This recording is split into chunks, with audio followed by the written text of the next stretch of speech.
नमस्कार दोस्तों, मैं हूं अनुज शर्मा। कैसे हैं आप दोस्तों? दुनिया में सबसे बड़ा पाप जो है, सबसे बड़ा गुनाह जो है, वो है आत्महत्या करना। ईश्वर उस व्यक्ति को कभी माफ नहीं करता जो ऐसा घृणित कार्य करता है। यह कमजोर लोगों की निशानी है। दोस्तों, आप सोच के देखो, यदि आपने एक खूबसूरत पेंटिंग बनाई हो, बहुत बेहतरीन पेंटिंग बनाई हो, और किसी ने उसे फाड़ दिया हो, तो आपको कैसा लगेगा? ऐसा ही लगता है ईश्वर को तब जब कोई उसके दिए हुए जीवन को ऐसे नष्ट कर देता है। दोस्तों, एक आदमी था, जिंदगी से परेशान हो गया, मानसिक कमजोर था, इसलिए सोचा चलो आत्महत्या कर लेते हैं, सबसे आसान रास्ता है।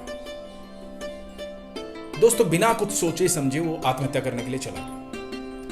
वो जब आत्महत्या करने की तैयारी कर रहा था, वहां से एक फकीर गुजर रहे थे। फकीर ने देखा कि आदमी बहुत परेशान है, बहुत दुखी है। फकीर ने पूछा कि क्या बात हुई? वो आदमी झल्ला करके फकीर से बोला कि जाओ तुम।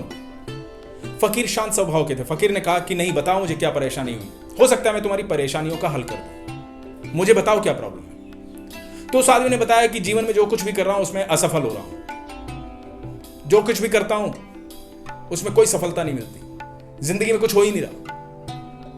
फकीर ने ध्यान लगाया और सोचा, हां ठीक है। फकीर भाग गया था। जिंदगी में याद रखना, जब जो हम डिजर्व करते हैं वो हमारे पास हमेशा होता है, जिसके लिए हम मेहनत करते हैं वो हमारे पास हमेशा होता है।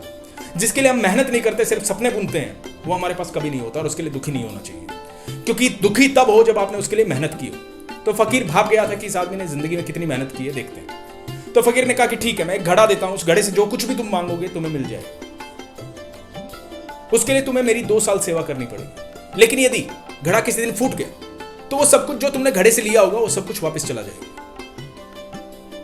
तो आदमी खुश हो गया। तो फकीर ने कहा एक दूसरा साधन और है। दूसरा यह है कि तुम 5 साल मेरी सेवा करो, मैं तुम्हें घड़ा बनाने की विधि बताऊंगा।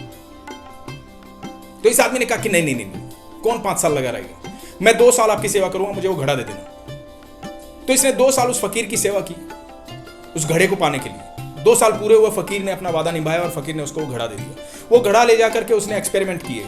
उसने घड़े से ये मांगा, वो मांगा, घर मांगा, पैसे मांगे, दौलत मांगी, सोफा मांगा, फ्रिज मांगा, सब कुछ मांग लिया। जो कल्पना वो कर सकता था वो सब कुछ मांग लिया, गाड़ी घोड़ा सब मांग लिया। रोज वो पार्टी करता, बिना मेहनत किए वो पैसा आ रहा था, बिना मेहनत किए सब मिल रहा था। अय्याशियां करने लगा, आदतें बिगड़ गई, कभी कहीं कभी कहीं।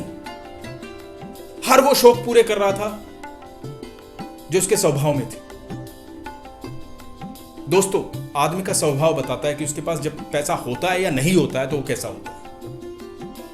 उस समय वो चाहता दूसरों की मदद कर सकता था, लेकिन उसने ऐसा नहीं किया। उसने दोस्तों को रोज बुलाया, अपना घमंड दिखाया, बताया कि मेरे पास ये है, मेरे पास ये है, मेरे पास ये है, तुम्हारे पास क्या है, तुम क्या करते हो, तुम क्या करते हो। एक दिन वो पार्टी कर रहा था, बड़ा खुश था, शराब पी रखी थी बेइंतहा, लोगों को बता रहा था, अपने किस्से सुना रहा था, मैं तो ऐसा था, मैं वैसा था, मैं तो ये करता हूं, मैं वो करता हूं, देखो मेरे पास ये है, मेरे पास ये है, मेरे पास जादुई घड़ा है, इससे सब कुछ मिल जाता है। दोस्तों, नशे की उस हालत में उसने उस घड़े को सर पर उठाया और नाचने लगा।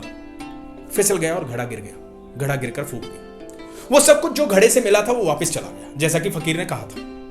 अब वो पछता रहा था कि फकीर ने कहा था, उसको बात याद आई कि फकीर ने कहा था 5 साल सेवा करेगा तो घड़ा बनाने की विधि बता दूंगा, पर उसने जल्दी की थी।